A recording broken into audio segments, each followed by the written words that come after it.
Welcome to this issue of CCC Trends.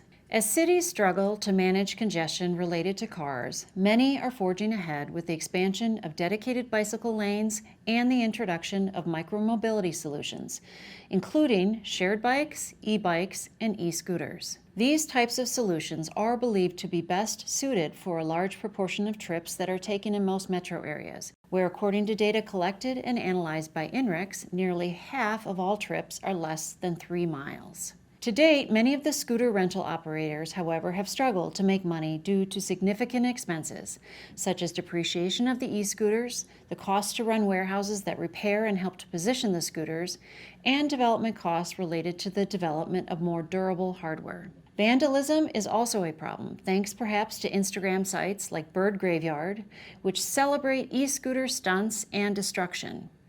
In addition, the growing number of injuries is also a major concern. With the rollout of these e-scooter programs, numerous other challenges have emerged. These include regulation and permitting, parking, age requirements, safety equipment requirements, maintenance, and liability when someone gets injured.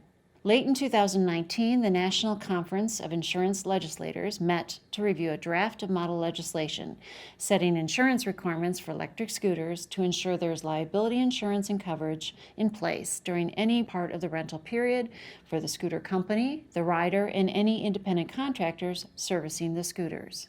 One of the greatest potential benefits of ride-hailing and micromobility solutions is their ability to capture trip-level data and use it to understand traffic patterns and infrastructure needs.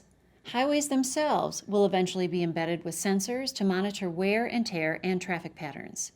The state of Colorado has already begun testing this smart road technology.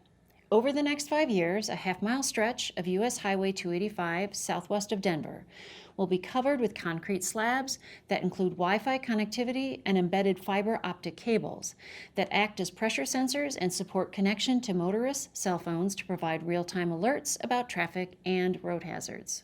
As more and more metro areas struggle with growing congestion, understanding where, when, why, and how people are traveling is critical.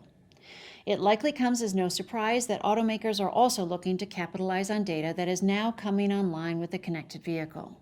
Access to the datasets generated by the numerous electronic control modules throughout the vehicle help automakers understand how their vehicles are performing.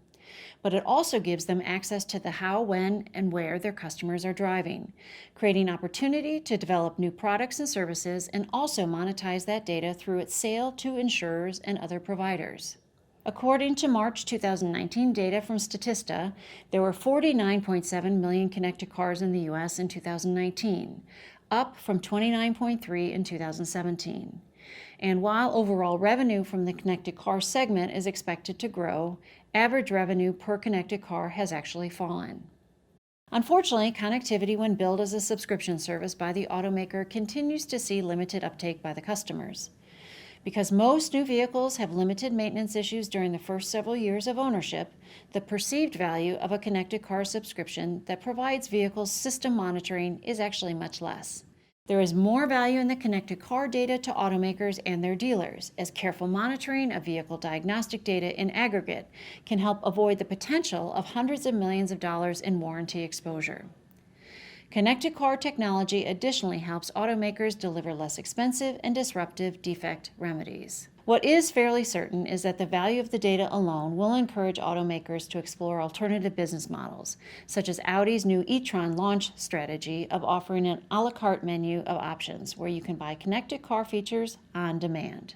Additionally, many more automakers are offering certain types of service, such as roadside assistance and accident detection at no additional fee.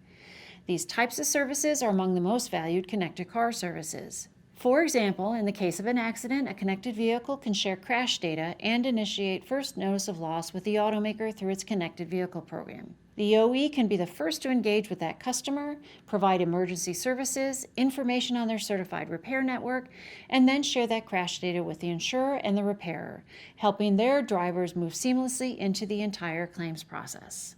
Thank you for joining us for this issue of CCC Trends.